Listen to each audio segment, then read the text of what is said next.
Science Cast, uma conversa com ciência. Olá, eu sou o Vasco Matos Trigo e este é mais um episódio do Science Cast, uma conversa com ciência. A conversa de hoje é com Zita Martins. A Zita é doutorada em Astrobiologia pelo Instituto Superior Técnico de Lisboa, onde aliás é professora, tem uma licenciatura em Química e tem uma rica experiência nacional e internacional. Já passou pela NASA, por universidades em França e no Reino Unido.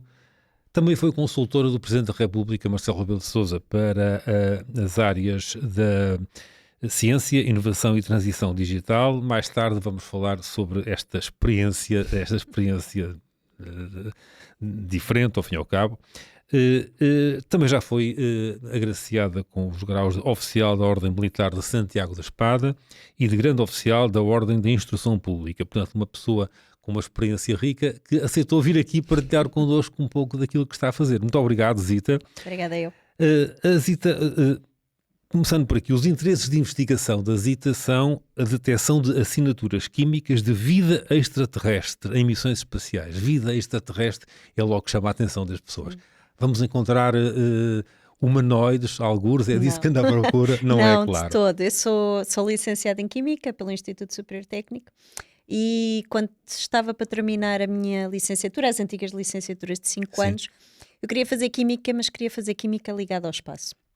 E portanto não havia propriamente isso cá em Portugal, a chamada astrobiologia, portanto a origem da vida na Terra e também se existe vida noutras partes do universo. E portanto eu fui viver para os Países Baixos, para a Universidade de Leiden, onde depois tirei o meu doutoramento, e o que nós andamos à procura é realmente andar à procura de quase impressões digitais. Nós dizemos sempre, vamos imaginar uma cena de crime em que o criminoso deixa vestígios, ou de sangue, ou de cabelo, ou impressões digitais.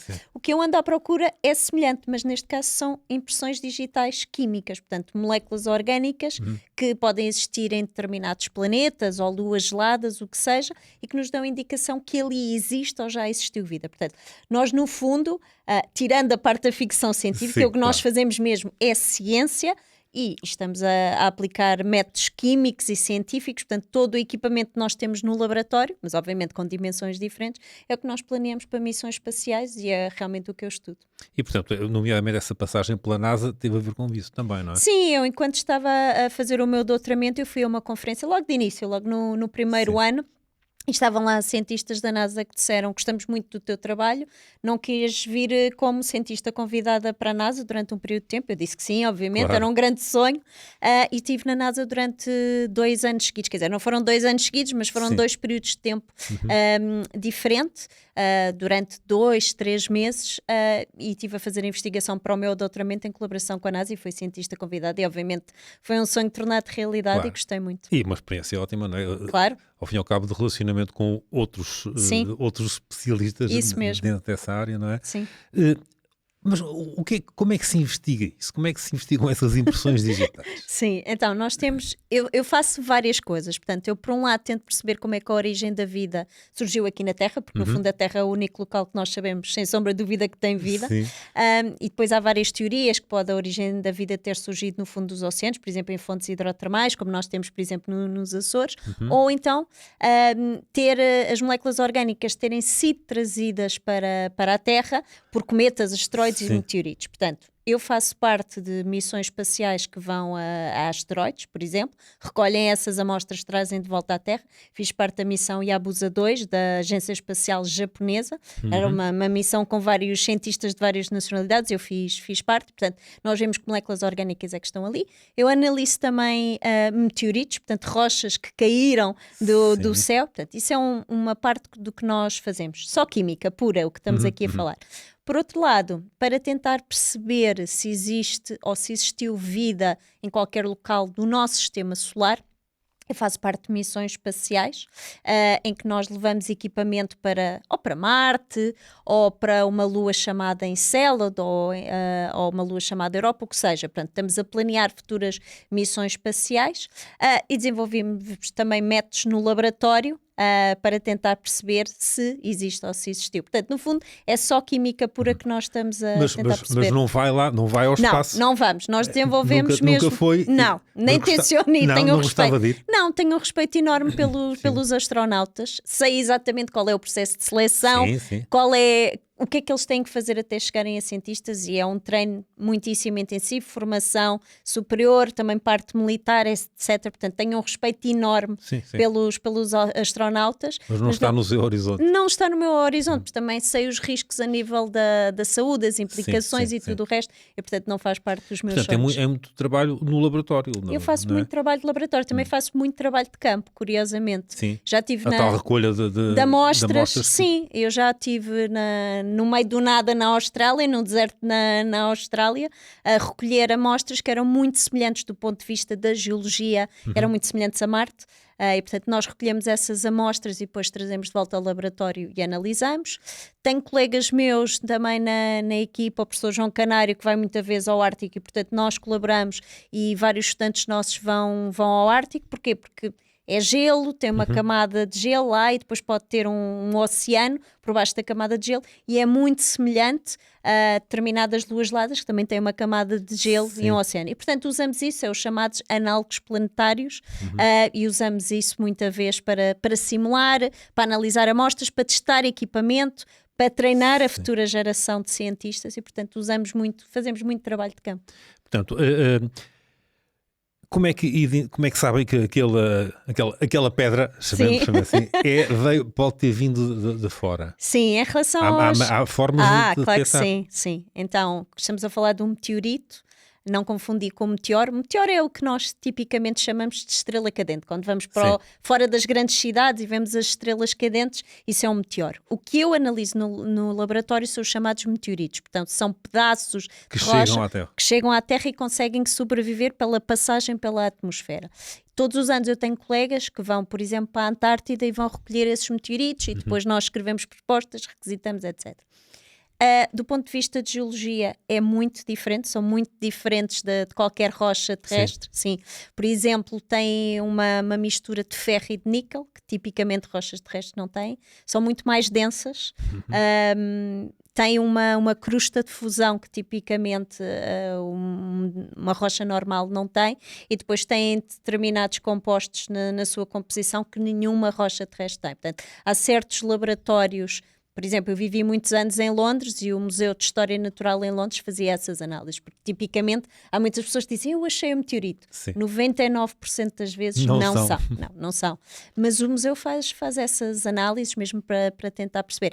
E de facto esses meteoritos, muitos deles, não todos, mas muitos deles são do tempo da formação do nosso sistema solar. Portanto são muito, muito antigos, têm cerca de 4,56 mil milhões de anos. Muito antigos. E, portanto, aí se fazem estas análises químicas, para saber quais são os componentes Isso mesmo. Já teve assim alguma descoberta, digamos assim, olha, isto aqui nunca tinha sido visto antes? Sim. Tem assim alguma experiência? Durante o meu doutoramento foi um desafio, obviamente, como todos os doutoramentos, mas no meu caso tive vários projetos durante o doutoramento, mas houve um que era mesmo tentar perceber se determinadas moléculas orgânicas chamadas de bases nitrogenadas, portanto as bases nitrogenadas fazem parte do nosso ADN, fazem parte do nosso material genético, e quando falamos disso obviamente, se nós temos a cor dos olhos que temos ou a cor do cabelo, o material genético dita isso. Portanto, temos as bases nitrogenadas que fazem parte desse material genético, e essas moléculas estavam a ser detectadas em meteoritos. Mas ao longo de mais de 40 anos as pessoas que detectaram não sabiam se era contaminação terrestre ou se faziam de facto ou se eram parte do meteorito.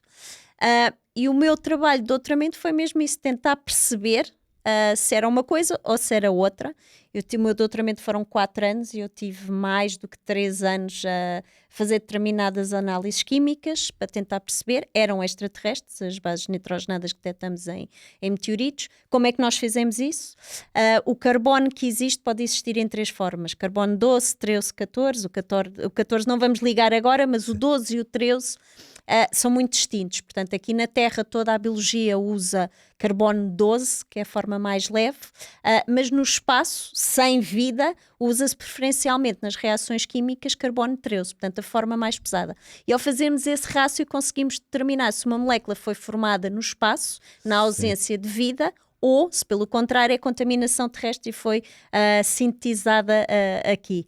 E, portanto, o meu doutoramento foi isso, com muitas peripécias no meio, incluído perderem-me as amostras de meteorito, repetir tudo, voltar para a NASA e fazer as análises, mas pronto, faz parte do entusiasmo do doutoramento. Sim. Que mantém esse entusiasmo pelos vistos, não é? Sim. Quando se vai, portanto, quando se detecta uma molécula... como é que aquilo é vida, não é vida? Aparecem também, sei lá, bactérias, por exemplo? Nós geralmente é assim, obviamente no laboratório conseguimos fazer determinadas análises. Nos meteoritos nunca foram detectadas bactérias. Agora, se estamos a falar de uma missão espacial, por exemplo, a Marte, a uma lua gelada, ou o que seja, nós geralmente não levamos equipamento para detectar bactérias. Portanto, não é uma coisa direta de dizer sim ou não, detectamos. Não temos esse equipamento, porque lá está, as missões espaciais levam um equipamento muito reduzido. Cada quilograma que vai numa missão espacial gasta muito combustível e, portanto, obviamente é tudo muito diminuto. O que se passa é, lá está, novamente, detectar as tais impressões digitais e conseguimos distinguir muito claramente 3 coisas. Se é um sinal de moléculas orgânicas que foram sintetizadas na ausência de vida, pronto. Se estamos na presença de moléculas que são uma assinatura de vida presente, ou se estamos na presença de assinaturas de vida que já existiu, mas neste momento já faleceu e tudo o resto. Portanto, conseguimos, como cientistas, nós conseguimos fazer essa distinção destas 3 categorias de moléculas. E, portanto, pode-se dizer que há vida fora da Terra, então? Não, até hoje não nunca. Se pode dizer. Não se pode dizer de todo, não temos absolutamente provas nenhumas. Há moléculas orgânicas, mas química não é biologia. Muito bem. Mas, portanto, o que se pode dizer é que já se encontraram locais, entre aspas, não é? Onde é possível que tenha havido vida. É isso mesmo, é o que nós chamamos de habitabilidade. Portanto, significa que um local tem as condições necessárias para a vida se desenvolver. Mas isso não quer dizer automaticamente que a vida exista. Sim. Portanto, a água, por exemplo, que é fundamental, já foi detectado que existe, não é? Os astronautas, quando vão nessas missões, ou podem ser missões não tripuladas, não é? Certo. Eles vão à procura disso? É para isso que se fazem as missões espaciais? Não, exatamente. Vamos ter aqui diferentes tipos de missões espaciais. A maioria das missões espaciais que nós tivemos hoje em dia não é para isso.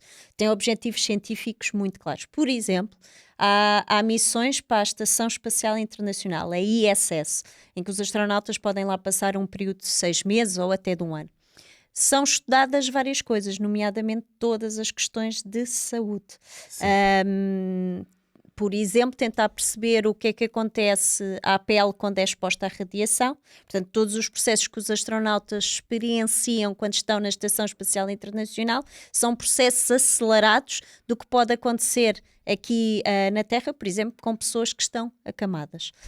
Nós temos pessoas que, infelizmente, estão nos hospitais, estão doentes, estão acamadas, e obviamente nós sabemos que não é bom nem para a parte muscular, nem para a parte óssea, etc. Portanto, isso não é bom e tem que se perceber esses efeitos. Os astronautas, quando vão para o espaço, há toda a questão de processos semelhantes de chamada de microgravidade, portanto, a quase ausência de gravidade. E, portanto, todos os fluidos que nós temos no nosso corpo, em vez de estarem, por exemplo, nas pernas, sobem. Portanto, isso vai fazer com que haja pressão ocular, mesmo o nosso coração iria funcionar de forma diferente, a densidade óssea decai, muita coisa. Portanto, todos esses processos que são estudados nos astronautas servem para e contribuem para todas as questões de saúde que nós temos aqui. Há também todas as questões, por exemplo, de estudar plantas no espaço, e obviamente isso tem implicações para a agricultura aqui na Terra. Há várias, há questões de física que também são estudadas. Portanto, há muitas experiências. Os astronautas, quando vão para a Estação Espacial Internacional,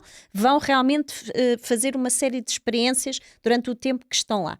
E depois há outro tipo de missões espaciais. Há missões que são com robôs, que são levadas ou para Marte, ou para a Lua, ou para outros locais, em que na maior parte dos casos, já aconteceu, mas na maior parte dos casos não se vai à procura propriamente de vida. Vai-se à procura de procurar a água, se existe água nesses locais ou não, vai-se estudar a geologia, vai-se estudar o campo magnético, se existir, dependendo da localização, vai-se estudar muitas questões.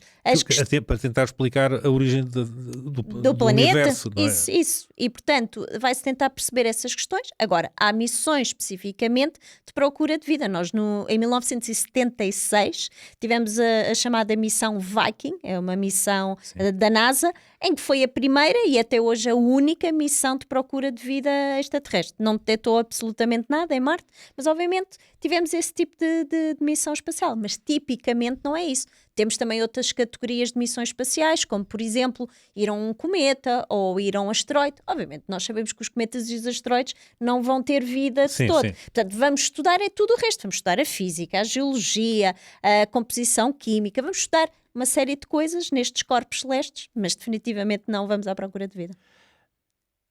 Uma parte das motivações é também para estudar a possibilidade de se estabelecerem colónias. Em Marte, por exemplo, os americanos costumam, ou pelo menos há notícias de que apontam para aí. Sim, bem, na nossa área científica há a piada que nós vamos levar humanos daqui a 30 anos a Marte e são sempre 30 anos. Portanto, eu já ando nisto há mais de 20 e tal anos e, portanto, são sempre 30 anos. Obviamente há esse objetivo, mas temos que perceber porque é que queremos fazer isso. É uma questão de ego ou uma questão para realmente tentar estudar, desenvolver tecnologia que podemos usar aqui na Terra?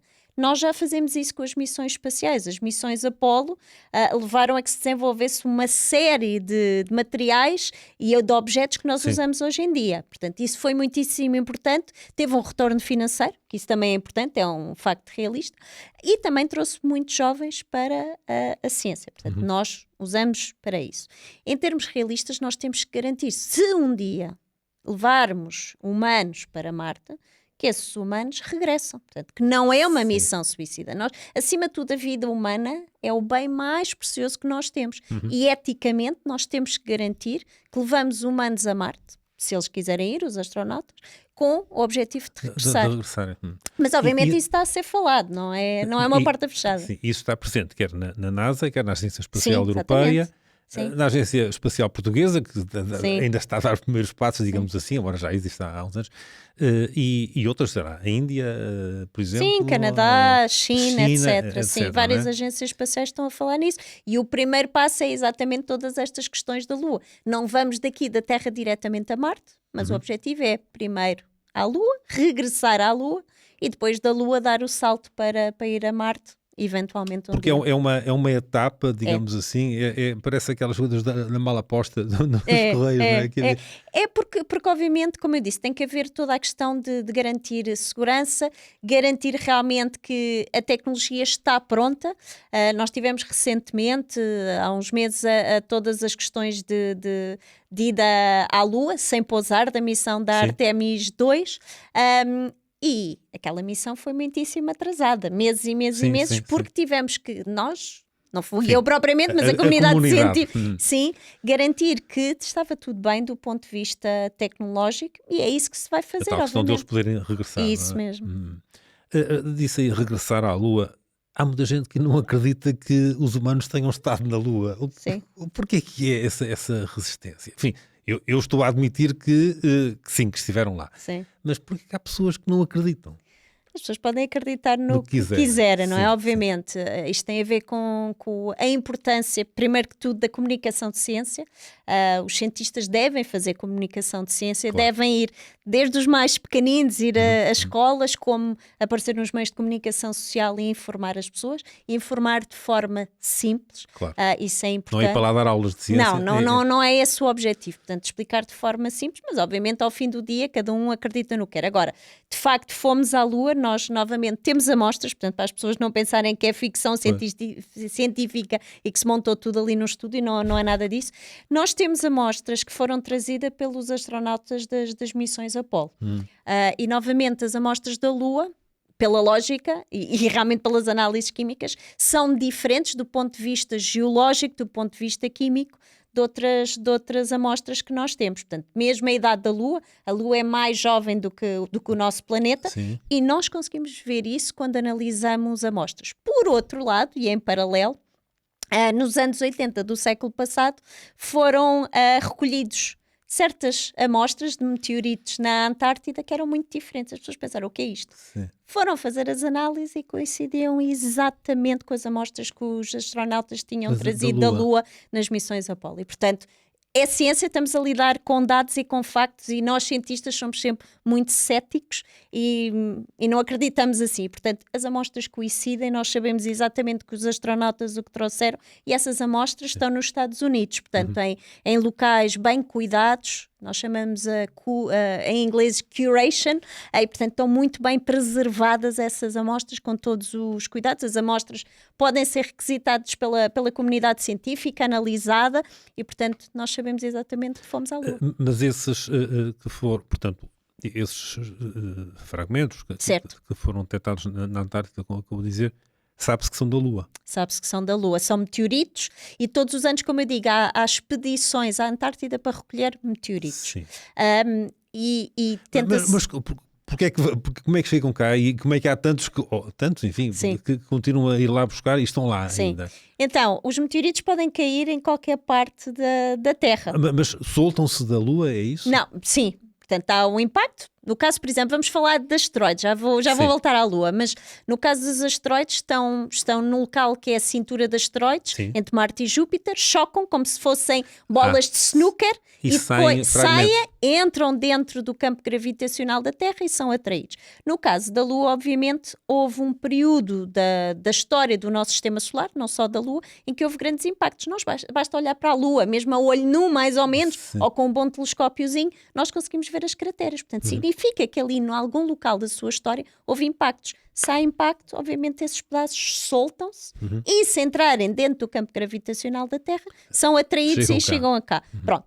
Porque a Antártida para recolher, como eu disse, estes meteoritos caem em qualquer parte da Terra, mas é muito mais fácil tentar ver um meteorito na Antártida em que o gelo é branco e os pedaços caem, afundam da neve, e depois há uma cordilheira na Antártida. Obviamente a neve bate nessa cordilheira, sobe, e todos os meteoritos ficam ali concentrados. É muito mais rápido a recolher. Voltando um bocadinho ainda à Lua e a Marte, vai-se à Lua porque é mais perto, com certeza, não é? E portanto é difícil ir daqui para Marte diretamente, não é? Sim, obviamente, há todas as questões de combustível, há todas as questões, e estamos aqui a falar novamente, não é levar robôs. Estamos já a pensar um dia, obviamente, levar humanos para Marte, porque nós já fomos a Marte, mas com robôs, obviamente. Certo. Há uma série de missões espaciais ao longo dos últimos anos, décadas, em que foram, e as missões conseguiram, algumas delas, não todas, mas pousar com sucesso. Obviamente os americanos têm um melhor historial de conseguir pousar com sucesso na superfície de Marte, os europeus menos, mas temos tido missões espaciais com sucesso, e isso é ótimo. Já falou na ISS, portanto, a Estação Espacial Internacional, sim. Mas depois há estados, ou há países que têm, ou a China nomeadamente, penso eu, não é? Que tem uma estação espacial deles. Sim, é assim, em relação à Estação Espacial Internacional, torna-se muito interessante, porque estão ali uma série de nações. Certo. Portanto, temos a própria Rússia, que faz parte, o Japão, os europeus, os americanos, os canadianos. Portanto, junta-se ali, é um local em que as pessoas cooperam e realmente, quer queiram, quer não, vão ter que partilhar aquele espaço. Claro. Não se pode dividir um pedacinho e não estar a trabalhar. Há grandes discussões neste momento, porque a Estação Espacial Internacional tem um tempo de vida curto. Pois. Como podem imaginar, é um pedaço de tecnologia, é um laboratório que está a circular o nosso planeta a cerca de 400 km de altitude. Tem a sua idade, e como qualquer equipamento que nós sabemos que temos hoje em dia, ao fim de um certo tempo tem que ser remodelado. Estão a existir grandes conversas entre as várias agências espaciais para se criarem uma nova estação espacial internacional, com outro nome, obviamente. Os americanos já disseram que sim, já disseram que não. Obviamente isto são uma grande incerteza daquele É uma lado, grande incerteza neste momento. Mas a China também tem uma estação...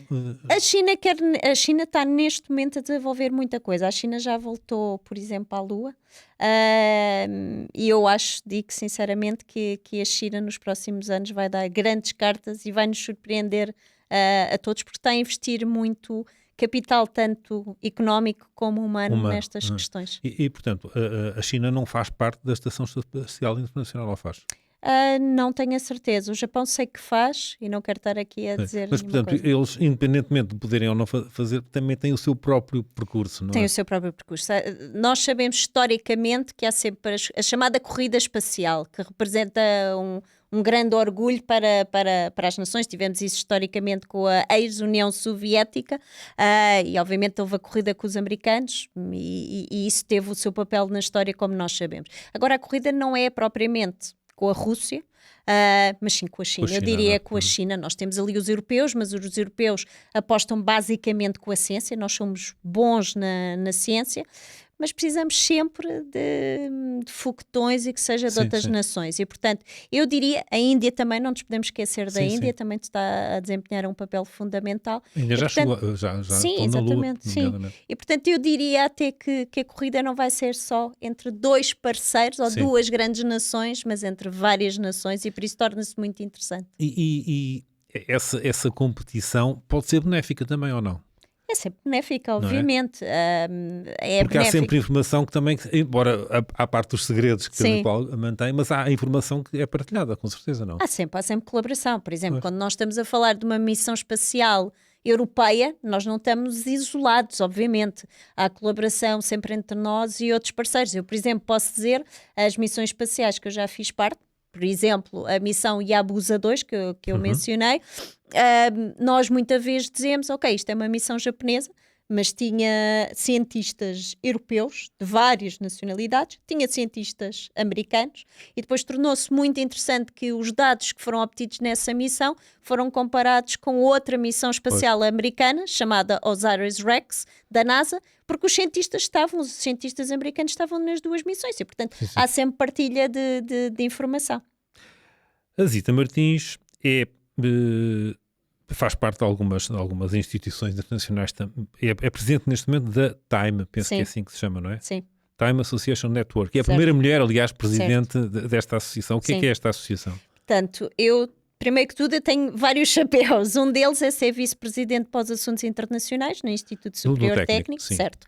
E, portanto, significa que eu trato todas as questões dos alunos, do pessoal de staff e não staff, terem oportunidades de mobilidade. Portanto, nós ouvimos muito falar do Erasmus, assim o mais conhecido, mas há outras formas de mobilidade. Há alunos que podem fazer períodos de tempo de estudo fora de Portugal, e depois, ao fim desse tempo de estudo, terem um duplo grau. Portanto, terem 2 diplomas na mão. E há uma instituição que se chama Time, que tem vários anos, tem mais do que 60 parceiros, universidades envolvidas em todo o mundo, incluindo a Austrália, parceiros da Ásia, da Europa, Estados Unidos, etc., e, obviamente, isso torna-se muito importante.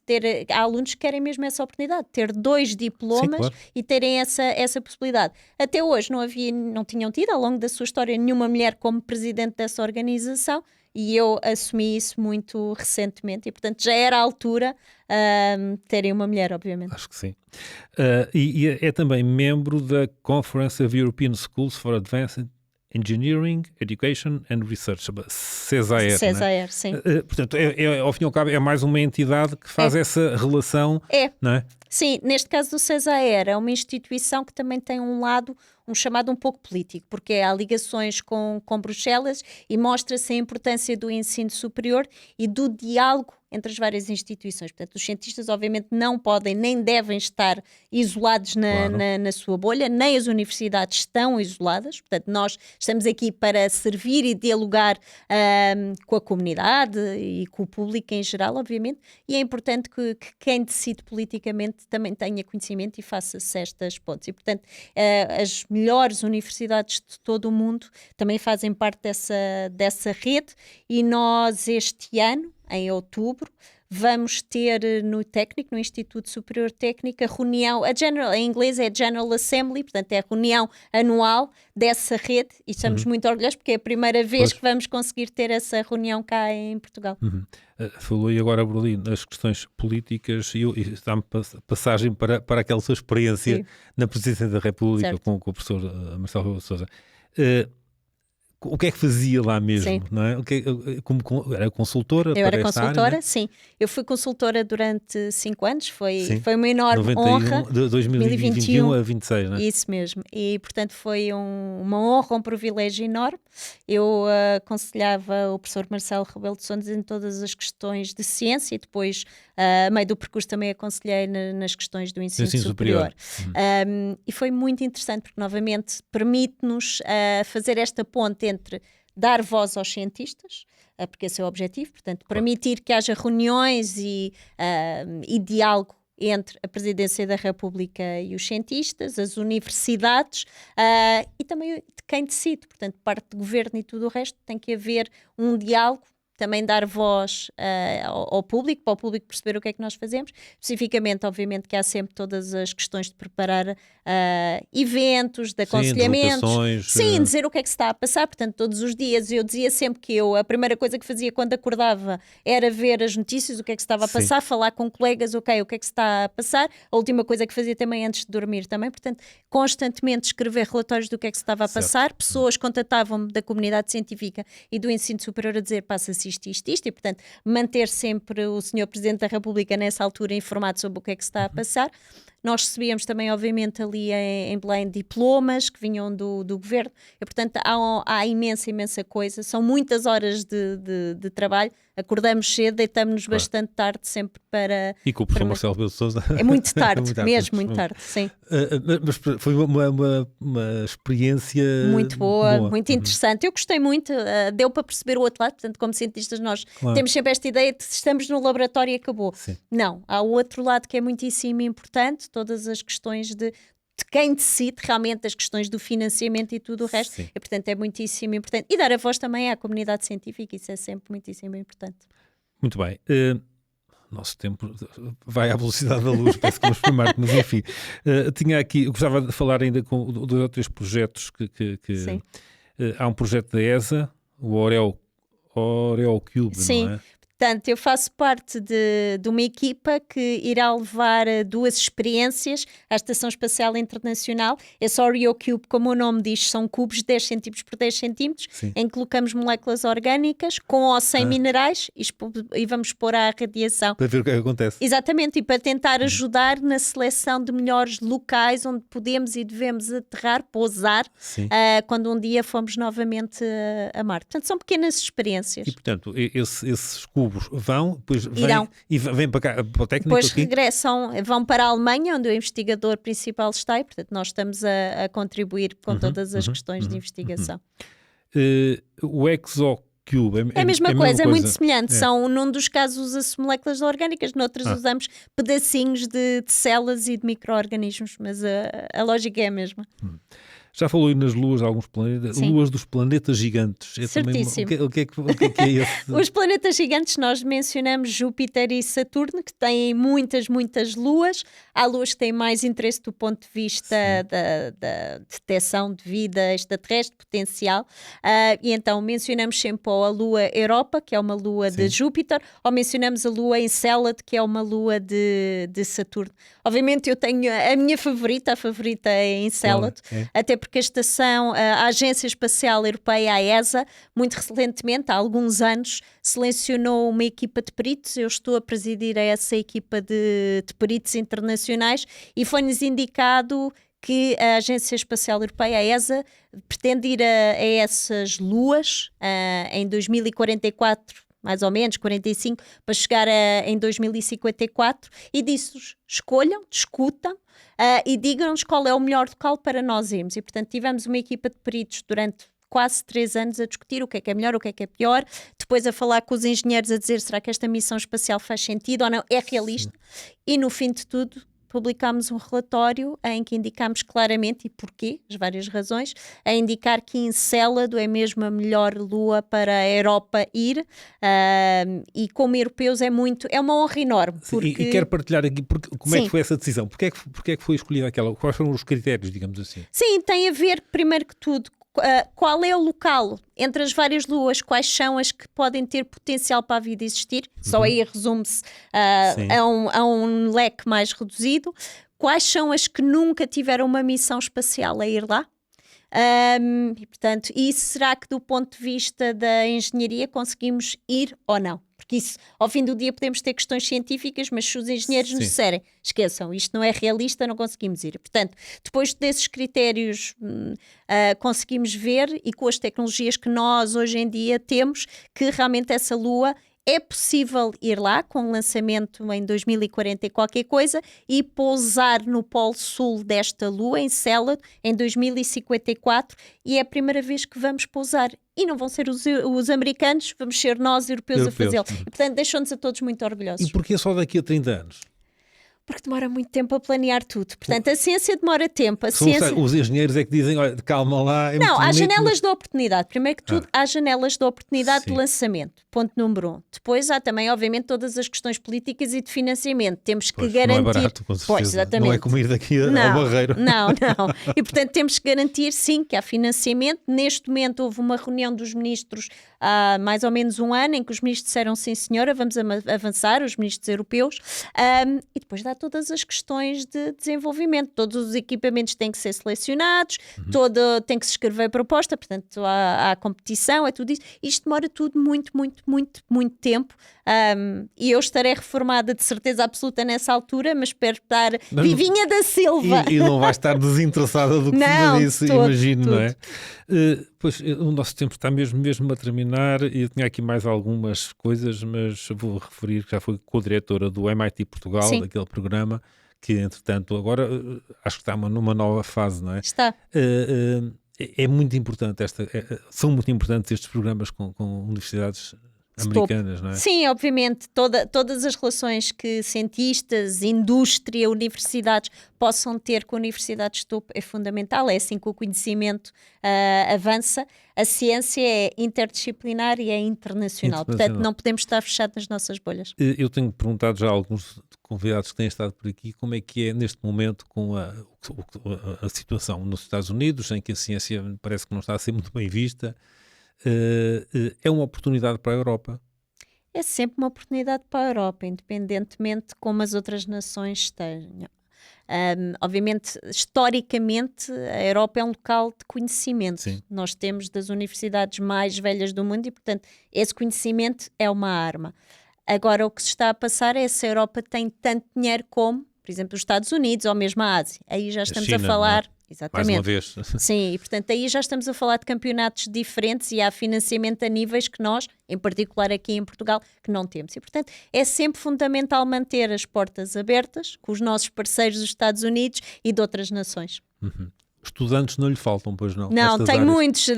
No semestre passado tinha uma equipa de 20 alunos, neste momento 15 alunos, portanto a equipa está enormemente estudantes, pós-docs, vários investigadores, sim. Alguns deles querem ser astronautas ou não lhe falam nisso? Nem por isso, não. A maioria quer fazer investigação, quer participar em missões espaciais. Participar, como a Zita participa, sim, exatamente. Não é? Na preparação, no acompanhamento. Fazer parte mesmo de missões, levar o nosso conhecimento e a nossa participação. Sim. Pois, porque uma missão espacial podem ir ali 3 ou 4 astronautas, mas é um bocadinho, sei lá, como no automobilismo, por exemplo, na Fórmula 1, é um condutor, mas há uma equipa enorme. E aqui também. Aqui é um bocado a mesma coisa, não é? Nós somos uma equipa grande, e não estou a falar só da minha equipa, estou a falar a nível internacional, e deixa-nos a todos muito mais felizes e satisfeitos de ver o nosso trabalho. Claro. Não exatamente nós, portanto não é uma questão de ego, é questão de dizer, ok, o que eu fiz contribui de alguma forma para realizar algo maior do que eu própria. Muito bem. Zita Martins, foi um gosto estar Igualmente. aqui connosco, uma conversa que se podia prolongar por mais tempo, de facto, mas pronto, chegamos mesmo ao fim. Agradeço-lhe ter estado disponível para esta conversa. Assim também agradeço ter acompanhado, e se quiser rever este ou os outros episódios todos do ScienceCast, estão disponíveis nas plataformas de podcast. E para a semana teremos aqui outro convidado para mais uma conversa com ciência.